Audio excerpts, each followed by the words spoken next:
So imagine it's a new season and you just finished your placements. You won 7 of 10, but Riot put your previous plat account in silver too because they must have a brand deal with Zoloft or something. Use creator code Riot for 20% off antidepressants, kind of baked in placement algorithms. But weirdest thing about these games was that out of the 10 you played, your team's supports consisted of 2 Heimerdingers, 1 Evelyn, a nitty kitty and a freaking fiddlesticks, all of which carried their games.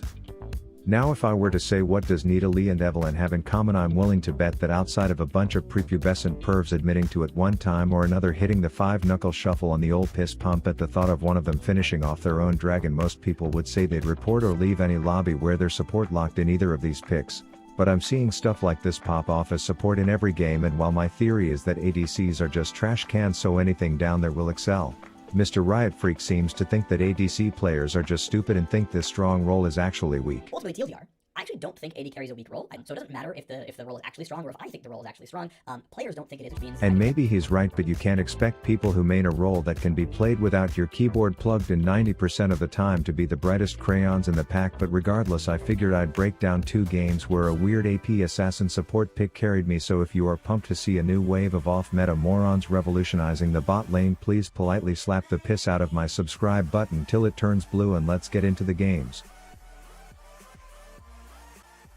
Alright, game 1, we are focusing on the lady who sexually identifies as a cat, as her strategy boils down to making the right-click chick deep throat a spear every time she attempts to commit hoodlum homicide until one more weaponized hot fry lands, leaving Kate ready to meet her fate, which in this case was similar to that of a box of catnip. Then she ventures upriver, seeing if she can get anyone to ask her what ligma is, while her team's gothic ball of gauze is living his lifelong fantasy of licking a Lux and then crying pure tears of horny joy about it until she pisses off.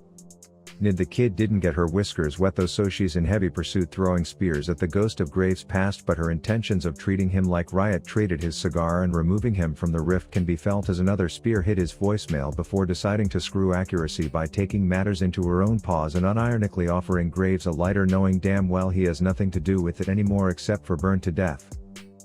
The commute back to lane, however, gets hairier than a gorilla's asshole when you account for the fact that Uber Eats Sivir is magnetically attracted to skill shots, but it looks like a 91 caliber net was needed when she used just the 90 version, so Pepperoni Nips survives the swim, then pops a quick condom to block anything that might one day get her killed, as Nids makes them think she's headed to the litter box to take a fat shit, but in reality she just Amazon primed a flaming javelin to Caitlyn's dome.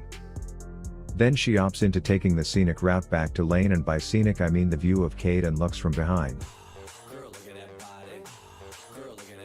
But in reality she just lives her life by the wise words of my homeboy Lil Uzi Vert and strives to quote-unquote hit it from the back, which was widely successful. Now here's the thing, she already has her lane mate more ahead than a wild gross gore in a race to become the strangest internet persona, so she is off seeing if she can get any of her spare spears adopted, and it turns out Graves wants one, to which she's all like, silly moron, it may look like a long blunt but you can't smoke that, so he dies of embarrassment and claw marks, leaving just Lux here with her little flaccid star dick in her hand trying to locate the Q or E key on her keyboard before she dies. They've now bullied their way deep into enemy territory as she goes looking for Graves because she read up on swollen purple hand syndrome and needs to tell him to get checked, but he gets defensive when she says it was the nicotine that did it, and thankfully it's nothing a small depressed mummy and some chick chucking 5 cheese supremes at the bitch can't fix. Anyway, she may have cute support, but she's better known as mouth cancer at this point because she is just ruthless in tracking down chain smokers regardless of who or where they are and killing them off. This leaves that grave-digging dickhead alone with his floating sex doll named Maiden, so they murder him off too. Then straight back to bot lane because that banging blonde just changed her MySpace status to single, and Ned's thinking she may be ready to mingle, but turns out she's more interested in setting the world record for least damage ever done by a full Lux combo before receiving the pounce then denounced combo. Then hey look, there I am. You see me mount up and then type a detour into my love dove's GPS because I want to be the abusive surprise at the end of this Kate's tunnel, but my plan was spoiled by the concept of burst. Anyways, Rift Alexa is starting to sound like a broken record of Barney Stinson. Legendary. Wait for it.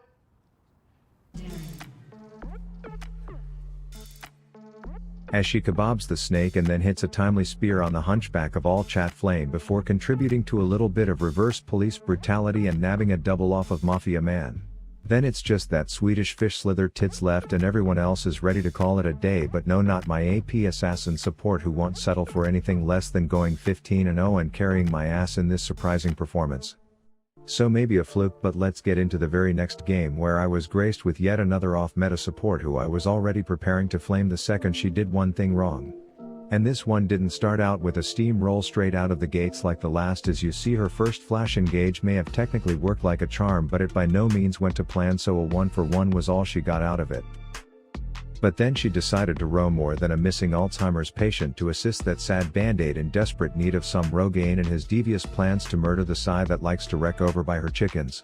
At this point you see me opt into doing a lane gank as my own wave on the opposite side of the map is crashing into my tower like it's a curb, and my wife's behind the wheel as this quickly turns into a Bang Brothers video as the sex ant decides to peg a minion before joining in the fun as Tyler 1 gets the kill and a slightly suspenseful river rundown ensues before she gets away in a flash. At this point it looks like her support strategy boils down to getting into her invisibility form, pigtails erect at the thought of catching an unsuspecting ADC with his squishy dick in hand, and then going in for a poorly executed charm but still single-handedly making the play because of Riot's awesome game design. And if it wasn't for Draven personally demonstrating a level of intelligence that explains why shampoo needs to come with instructions, it would have been a one-sided pick.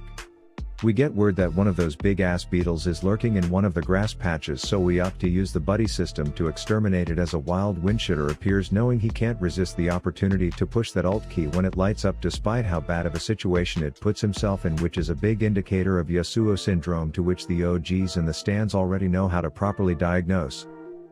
And I guess me crop dusting propane all over this Evelyn's taint in Champ Select with the intention of successfully flaming the shit out of her proved to be wrong, as she showed just how powerful it can be to walk up to the enemy twinkle shit, stick her little pig sex tassel murder tail up his ass and burst him down with one little combo.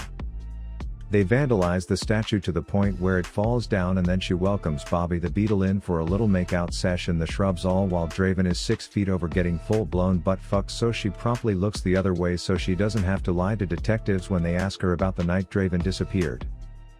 Then she is just casually making like a Windows 10 user and living life on edge, which reveals Hoppy Zelda updating her credit card information on OnlyFans, so the two exchange a few words and then they go their separate ways. It's getting near the 20-minute mark, which in my ELO means it's time for everyone to hang out mid and treat the game like it's team deathmatch, as you see the windshitter douche dashing his way towards danger as is tradition with his type until he dies. And considering she's dressed like an escort, it only makes sense for her to accommodate almost prom king Amumu to the big dance and to lend and execute as needed to make sure her little balding man isn't left empty-handed for his brave engage. And don't let the curves of her body deceive you into thinking she hasn't been super well fed, as the thought of mechanics or game sense become unnecessary when her burst potential is more than a bloated water balloon, as they continue disrespecting tower with the band-aid boy queefing to kill the twinkle shit combo.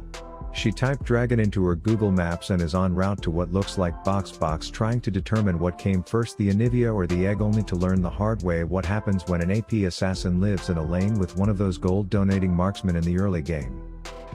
But haters will say that ADCs are designed to be weak early because mid to late, if they aren't 4 levels behind everyone else in the game by some miracle, they are super OP.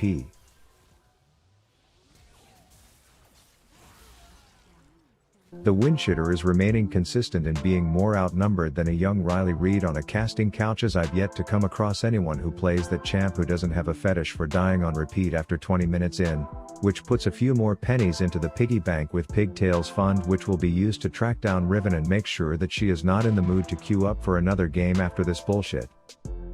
My team's now breaching the base like it's a cheater's marriage contract as Rek'Sai tries to put a stop, only to be yet another person to fall victim to gay bar music.